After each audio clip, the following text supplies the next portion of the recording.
Assalamualaikum warahmatullahi wabarakatuh. Shalom, Namo Buddhaya, Om Swastiastu.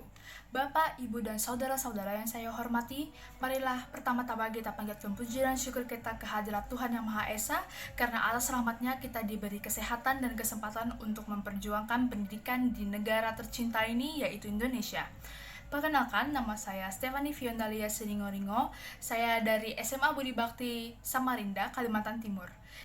Hari ini saya akan menyampaikan ceramah yang berjudul Tantangan Pendidikan di Daerah Terpencil Indonesia. Pendidikan merupakan suatu pembelajaran mengenai pengetahuan dan keterampilan yang diturunkan dari satu generasi ke generasi berikutnya melalui pengajaran, penelitian, dan pelatihan. Pendidikan di Indonesia sendiri belum merata. Hal ini diakibatkan karena adanya kesenjangan yang sangat tinggi antara pendidikan di kota dan di daerah terpencil Indonesia. Sedangkan Indonesia sendiri membutuhkan sumber daya manusia yang besar dan bermutu tinggi agar bisa mengelola sumber daya yang ada di Indonesia ini. Masih banyak sekolah ataupun sistem pendidikan di daerah-daerah terpencil Indonesia yang belum dilirik oleh pemerintah.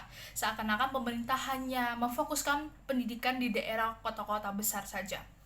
Support Koordinator Sekolah Anak Indonesia Yayasan Alirena, yaitu Yuni Karyani, dalam seminar GSS tahun 2015 belum lama ini mengatakan bahwa masalah pendidikan di daerah terpencil Indonesia cukup luas.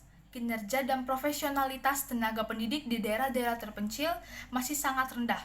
Selain masalah tenaga pendidik, kesadaran orang tua di daerah terpencil terhadap pentingnya pendidikan masih sangat rendah, dan juga fasilitas pendidikan yang ada di daerah terpencil Indonesia dan daerah kota sangat berbeda jauh sehingga menimbulkan tingginya kesenjangan.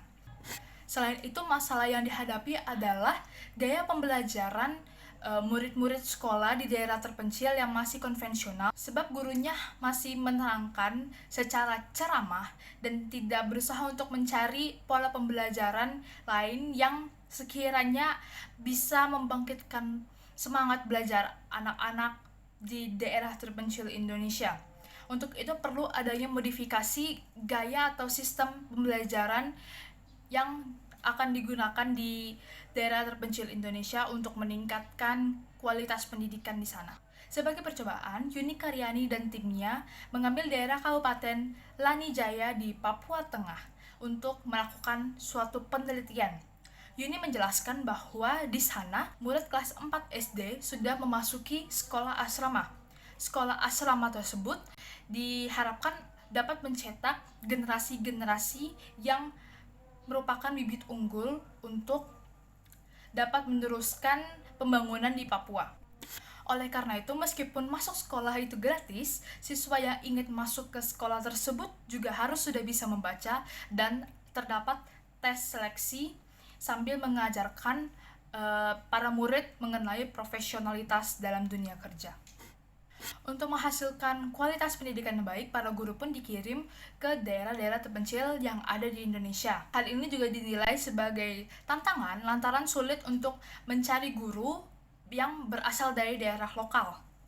Mencari guru dari Papua juga tidak bisa instan karena guru di sana pun harus dibimbing terlebih dahulu sebelum mengajar para muridnya, dan kemungkinan tahun depan baru ada rencana pemerintah untuk melakukan pelatihan terhadap guru-guru di sana. Sementara guru yang dikirim pun juga harus dikontrol kegiatan mengajarnya di daerah terpencil. Banyak di luar sana yang menginginkan adanya pemerataan pembangunan, khususnya dalam hal pendidikan di Indonesia, agar semua anak-anak Indonesia baik yang di daerah pedalaman maupun di kota dapat merasakan pendidikan yang baik dan berkualitas. Sebagaimana yang terdapat dalam Undang-Undang Pasal 31 Ayat 1 yang berbunyi tiap-tiap warga negara berhak mendapatkan pendidikan. Dan sekarang kita semua berusaha agar pendidikan di Indonesia mendapatkan apa yang memang seharusnya didapatkan oleh seorang pelajar, dengan meningkatkan kesadaran bahwa pendidikan itu sangat penting. Bapak, Ibu, dan saudara-saudara yang saya hormati, sekian dari uraian saya. Mohon maaf Bila ada kesalahan, semoga bermanfaat. Saya pamit undur diri dan terima kasih atas perhatiannya. Assalamualaikum warahmatullahi wabarakatuh. Shalom, Namo Buddhaya, Om Swastiastu.